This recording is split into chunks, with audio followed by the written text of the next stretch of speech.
There's no set playbook for becoming a judge in Tennessee. Each path to the bench is completely different. In our new series, we hear the stories of personal wins, career pivots, and the moments that mattered in shaping judicial journeys. This is Before the Bench, only on Tennessee Court Talk. I'm your host, Nick Morgan. First up, Judge Tim Irwin, from blocking for the Vols and the Minnesota Vikings to presiding over juvenile court in Knox County. I remember I was a big kid. Obviously, I'm a big man, and my father took me at 5 years old to try to get me on a team at Fountain City Ballpark, but the league commissioners told him I was too young. I practiced for a couple of weeks, then they took that away from me, so I had to wait. And then in youth sports back then, you had weight limits, very strict weight limits. So by the time I was 6 and 7, old enough to play in the lowest league, I would have been playing with 9 and 10-year-olds. So he waited till I was actually 9 and put me in the 11-year-old league. So I got banged around some at first. It was all right. What was it like growing up in Knoxville and then being a good enough athlete to play on the University of Tennessee's football team? Well, it was pretty special. I was fortunate enough to go to Central High School and play for Coach Tom Shumpert and had a good background, but I wanted to be at Tennessee very badly. I love Tennessee football. I grew up selling Cokes in the stadium, getting in the stadium any way I could. I was a policeman's son, and my mother worked at my junior high school. So we didn't have a lot of extra money, but we had enough. But I would spend Saturdays trying to sell Cokes or something to finagle my way into that stadium and watch the Big Orange play. And really, in my heart, that's probably where I always wanted to go. I was going to ask, was it always Tennessee? Were there other scholarship offers? I visited a lot of schools. I had a great visit down at Florida. I had a visit at Auburn. I had a visit at, I wanted to go to a small school, so I visited East Tennessee State. Frank Emanuel actually was my recruiter at Vanderbilt when I went over there. But I visited, I had a good visit at Kentucky, the Fran Kersey team up in Kentucky with Sonny Collins and that group. But my heart was pretty much in Knoxville. That's awesome. So your first year at Tennessee, Bill Battle was the head coach. And talk a little bit about Coach Battle recruiting you. I know you didn't necessarily play on the varsity team there, but he was your first head coach. Well, he ran a veer offense, and Coach Battle was an incredibly nice guy, a good football coach. But we ran the veer, which was very popular. Of course, he was an Alabama guy, and we ran that system at Tennessee. Ray Trail was the offensive line coach, and it was more scramble blocking and running downfield. It was nothing like I ended up doing in the pros. It was completely different duties, completely different scheme. When Coach Majors came in, he brought Joe Avanzano in, and we went a little more traditional, a little more pro-type pass blocking drills and skills, and probably never would have made it to the pros had I stayed in the veer offense. You played your varsity seasons for head coach Johnny Majors, a legend at Tennessee. He was known as a pretty aggressive recruiter. The Vols weren't necessarily the powerhouse they were in the 90s. What was it like playing for Coach Majors? Well, he came from a championship program. They'd won the national championship at Pittsburgh, and he was very impatient. He wanted immediate results at Tennessee, and we weren't ready to give him those results. The winter workouts were particularly rough. A lot of guys quit. A lot of guys were run off. Probably harder than anything I ever did in professional football. We practiced in the spring, 3.5, 4 hours, scrimmages, lots of running. We came back in the fall to a new phenomenon called 3-a-days. And I saw our starting tackle. I remember we had run 20 110s in full pads. And on the 21st one, as we started down the field, he collapsed and fell and was out on his feet, basically unable to catch himself, and dislocated his left shoulder. And then we stopped running that day. But we had some tough days out there in the Coach Majors. What were those years like? You said he was ready to win, and you guys weren't necessarily ready to win. We worked worked hard. I don't think we always worked smart, but we worked incredibly hard. And, he was old school to a certain extent. We started each game with a 7-game maxims, a General Neyland, and he wasn't your friend till you became a player. Once you became a player, he was your greatest champion. He told me one time at practice that not only did I not deserve to be on the field with these guys, that I didn't deserve to eat in the training room. Then I was an 18-year-old sophomore by then. So, Wow. Yeah, he was a pretty tough guy. So no matter where you choose to attend law school, you still have to have an academic success as an undergraduate. How were you able to balance school and playing football at that level? Yeah, we had an academic counselor, Alan Beals, then later on Carmen Tagano, and we had study halls and tutors, and we had all those advantages, but we did have a fair amount of time spent out on the football field. It would be like going to college and having a job, like some people worked their way through school back then, and it took a lot of our time. It made it tough, but I was, I always planned on being a lawyer, going to law school, so I worked very hard to achieve that. And it wasn't until I got drafted in the 3rd round by the Vikings that I told the University of Tennessee College of Law, hey, I won't be back for a while, guys, and went to the Vikings from there. It's kind of the way it happened. I did well on the LSAT, and I was accepted, ready to go, and, boom, nothing. So we had a way to play pro football. I had to take my shot while I could. Was that sort of your feeling, was I do want to be a lawyer, but I have to give this a shot? Yeah, I mean, you don't know how it's going to work out. 3rd round draft sources got cut back then. There were only 3 rookies made the team. My first year, there was no practice squad. It was pretty tough fraternity to get into. Very different NFL. Yeah, and I had a lot to learn there. I mean, I was behind Ron Yeri, who was a legend at right tackle, Hall of Famer, and I played backup to both tackles. And Steve Riley was the left tackle. He was also a very established, good player, had a long career. And the next year, Yeri went to the Rams, and I was the starter. Boom, played something like 97 plays in the Pro Football Hall of Fame game, first game of the season. Never came out of the game. So I went from versing playing not at all to starting all of them. So, it's on-the-job training, so to speak. At what point did you realize at Tennessee, like, hey, I might have a chance at being drafted? We had a coach named Lynn Amity, who was an offensive coordinator in the later years under Majors. He was a good coach. He knew when to slip that draw in there. That was his specialty, I used to think. He told me about halfway through my junior season, if I worked hard, he said, I might have a chance to make a living doing this. First guy to ever identify me as a pro prospect. You blocked in the NFL for the likes of Rich Gannon, Wade Wilson, Tommy Kramer, and even Archie Manning a little bit.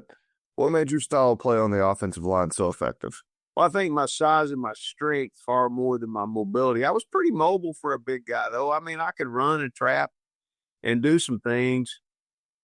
I think more importantly, my size and strength. If I could touch you, I could generally block you. I wasn't the fastest guy on the football team, but I was fast enough to get the job done. But I think my strength. I worked really hard in the weight room. By the time I left the league, when I got to the Minnesota Vikings, I was 274 pounds, and I was 6'7.5", and I was the biggest guy on the team. When I left the Miami Dolphins at my 14th year, I was 6'7.5", 315 pounds. I benched 520, and there were 5 guys bigger than I was on the team. The Miami Dolphins, they had a strength coach that just turned me loose to do what I wanted to. And Big John Gamble, he was the world's strongest man at one time on the bench, deadlift, and squat. And he turned me loose, and we got the belt on. And I remember one day I tripled 500 on the bench press in there, and I had really long arms. My family didn't move down there with me. I played half the season at Tampa, half the season at Miami. My family didn't make the move because my kids were in school, so I didn't have much to do. We just lifted weights together. He and I worked out together, so that was pretty cool. It was that was fun. It was different. But, of course, my heart's in Minnesota. That's where I played 13 of my 14 years, and that's where I started going to law school.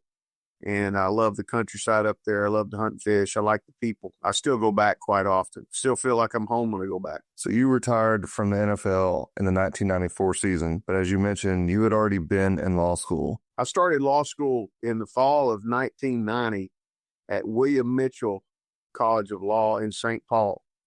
And it was a very prestigious school. It's hard to get into. Chief Justice William Berger went there. Good teachers. I took a full load that first fall. It was a couple of weeks for it. Actually, I started my classes a little late, but my wife took notes for me, and I made a 4.0 that first semester. I'll never forget. Made a 4.0 my first semester of law school. That's incredible. And I realized that I was working way too hard.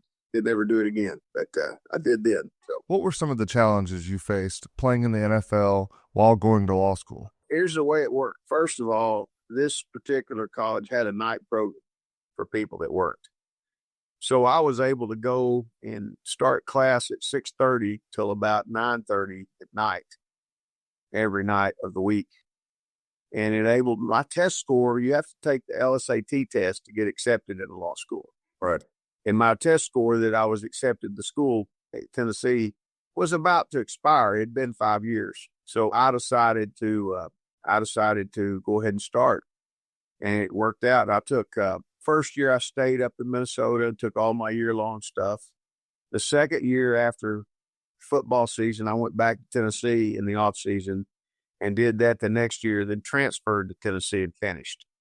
So my degree came about half from each school, but my degree was from the University of Tennessee. Once I became a lawyer in the fall of 90, a lawyer in town here, Herb Monsieur, I went to work for him, and I worked half the season, and I'd come in and help him on his cases and just do what was assigned to him. He was kind of like an apprenticeship. He was very kind and knew I was going to go back and play football when I left there.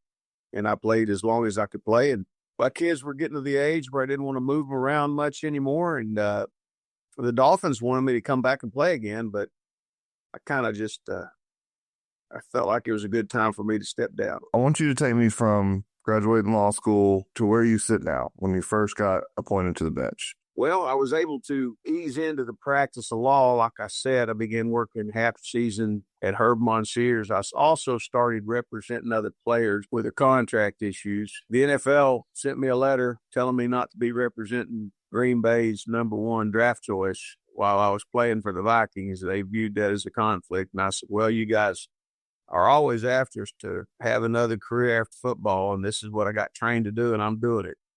So stop me if you think you can. And I never heard anything back from them. But I did represent about 20 NFL players. And I started practicing law in the sessions courts and civil courts and criminal courts in Knox County. I liked it. It was a competition. It was winning and losing, very much like what I had on the football field. It was just a different kind of, instead of shoving somebody down, you use your wits to beat on them a little bit. But I enjoyed the practice of law. And like I said, I think the competitive nature of football served me well, enabled me to compete, and found out I was going to be able to make a living doing it, which was great.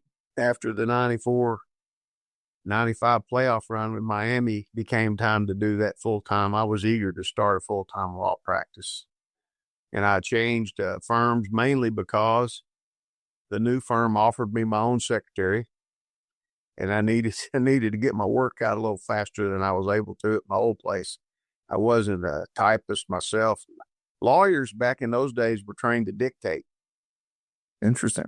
And you didn't type. You had computers, but you didn't use them yourself. You had a secretary that did you dictated to them, and they used keyboards and did the typing for you.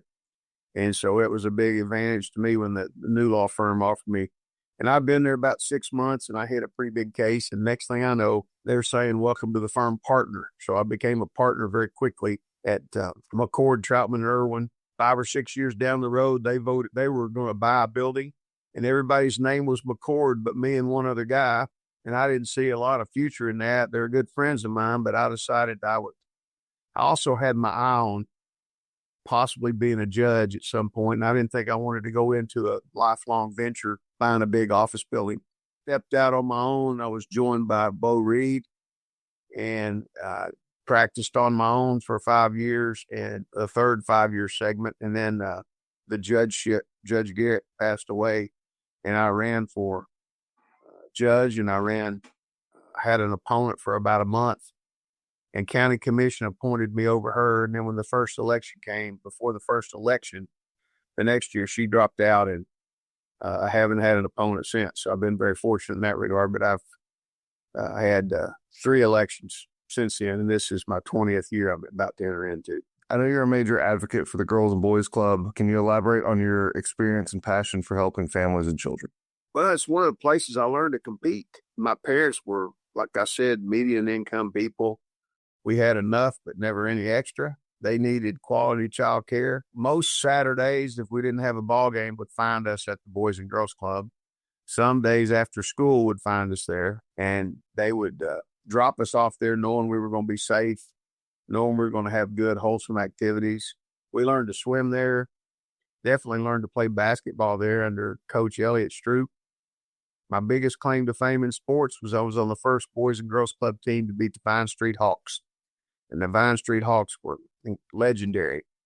And we played at this place, Lamar Street Gym, that was like the little NBA. And we traveled. There were 7 of us, and we played anytime, anywhere, any rules. And traveled all around town playing. But that's where we played in the league. It was just an incredible experience. And I think that's the first time I really learned to compete.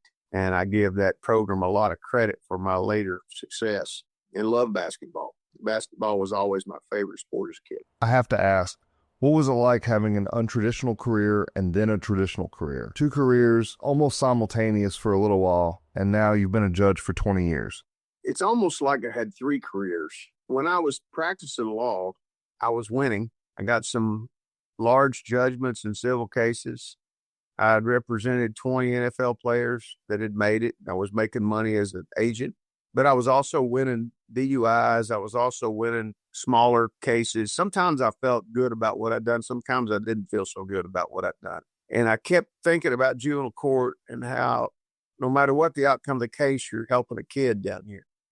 And I thought, man, that'd be a great way to spend your life. Might not make as much money as a big law practice, but that would be something I would like to do. It had insurance. There was no office expense. I'd done enough cases and been appointed to enough cases down here that I knew what was going on. And I thought, man, this would be a good time before I get too old and I lose all my name recognition. I could probably run for and get this. And sure enough, the opportunity came along and it's been a good move for me. And it's been something I've loved. It's nice to go to work every day and love your job, both in the NFL and and you need to understand this. I've had 16 orthopedic surgeries. I'm stiff in the morning. I got 2 artificial knees. I started 200-something games in a row in the NFL. But if you ask me if I'd do it over again, I'd tell you tomorrow I would. I didn't make the millions and billions of dollars that the guys make nowadays, but I love the game, and I love the competition, and I love my teammates, and I do that again. And just like that, I do this job again, too. I like coming to work still. Professional athletics and jurisprudence. Did your years on the field give you a unique perspective behind the bench? I think any world experience helps you as a judge. I think seeing how people act in different situations and what the norms are in different parts of the country, just interaction among people from different backgrounds, different incomes. I think all that helps you be a better trier of fact. I think you understand people a little better than people that have only experienced life one way. I think the more experiences you have, the more knowledgeable you are. As a juvenile judge, your decisions have a big impact on young people's lives. Do you ever find yourself relating to juveniles through sports experiences or analogies to help them understand? I relate to them all, even the ones that are in big, big trouble. And I think, but for the grace of God goes out. I was born with 2 loving parents and grandparents that helped out when they could. And the kids I see that don't have that, a lot of them. And so, yeah, I look at it exactly like I just said, but for the grace of God, go out, and it could be me. And because I grew up fortunate, because I got a springboard my start with the NFL, I get to do this, and I get to help others and give back a little bit. And that's what the Boys and Girls Club is for me as well. We have a fishing tournament. It's been going on 37 years for the Boys and Girls Club, and we've raised millions with that fishing tournament. And it makes you feel good. It's hard work, but it makes you feel good at the end of the day to know that some kids that may not have had the opportunity that they need are going to benefit. They're going to get fed. They're going to be around wholesome people. They're going to get their homework done. I think those things are important in life. I think the best mark you can leave on the world is help for the future generations. and making sure they get it right. Do you have any good stories from your days blocking for Gannon or Archie or anybody like that? Well, my favorite story to tell, and I've told this one a few times, is I got the privilege to play against a great player, a Hall of Famer who's now passed away, Reggie White. And I played with him in college as well. Reggie went to the USFL and gained about 40 pounds and came back to the NFL and started eating offensive tackles alive. Everybody watched him play. And he was a great football player. Beats you so many different ways. And I played against Reggie a lot. I played against him when he was at Philadelphia. I played against him when he was at Green Bay. I played against him a lot. At least probably as many times as any offensive tackle ever. And we're playing in the Metrodome against, he's at Green Bay now. I'm probably in my 12th year. He's in his 10th. And we have got the game won. It's no doubt it's over. It's in the third quarter. There's no way they're going to come back. And he has kind of turned it off. He's sort of just putting his hands on me. He's not doing much. And which I'm fine with that. And this kid beside me goes down. A guy beside me goes down, and they put this young kid in. John Jarrett is his name, and he's a rookie from Penn State. And he comes in, he starts cussing Reggie White at the line of scrimmage. And I said, "Hey," I said, "you don't want to do that." I said, "We don't want to wake him up. We got it right where we want it. Just." He said, "Oh, it's time for you old men to move on." And said, "It's a young man's game." He said, "You're not so blankety blank tough." I can see Red, you just getting, so this went on for 2 downs, and I finally just shut up. The third time we come up, he starts running his mouth, and the Packers went from a regular 3-4 looking defense. He shifted down to a Bear Eagle, which put him right on that kid's nose, and it got quiet. You hear this gravelly, deep voice say, "Oh, you should not have said that. Jesus is coming now." And wow, I mean, it got him between those big forearms. We all just turned and watched. Everybody turned and watched. And he got him between those big forearms and just drove him like a nail. He didn't say anything else the rest of the game. But, yeah, stuff like that went on. Do you have any final words for someone looking to switch to a career in law? I think you got to guard against being cynical in this business. I think you've got to guard against what we do sometimes is pretty terrible. Removing a child from their home, transferring a young person to be tried as an adult, those are terrible things. I think you got to think about the good things you get accomplished. The kids that you get out of trouble that end up being adopted somewhere and get a beautiful new home and are success stories and growing up to be leaders in their community. But I think the key to this business is take it one kid at a time. Whatever kid you got that day, make it the most important thing for the time you got them. And I don't think you'll have a big problem. I think the rest of it will work itself out. Just take it one kid at a time and do your best for each kid you have in your courtroom. Judge Irwin, thank you so much for joining us on the first episode in this series of Behind the Bench here on Tennessee Court Talk. Thank you, Dick.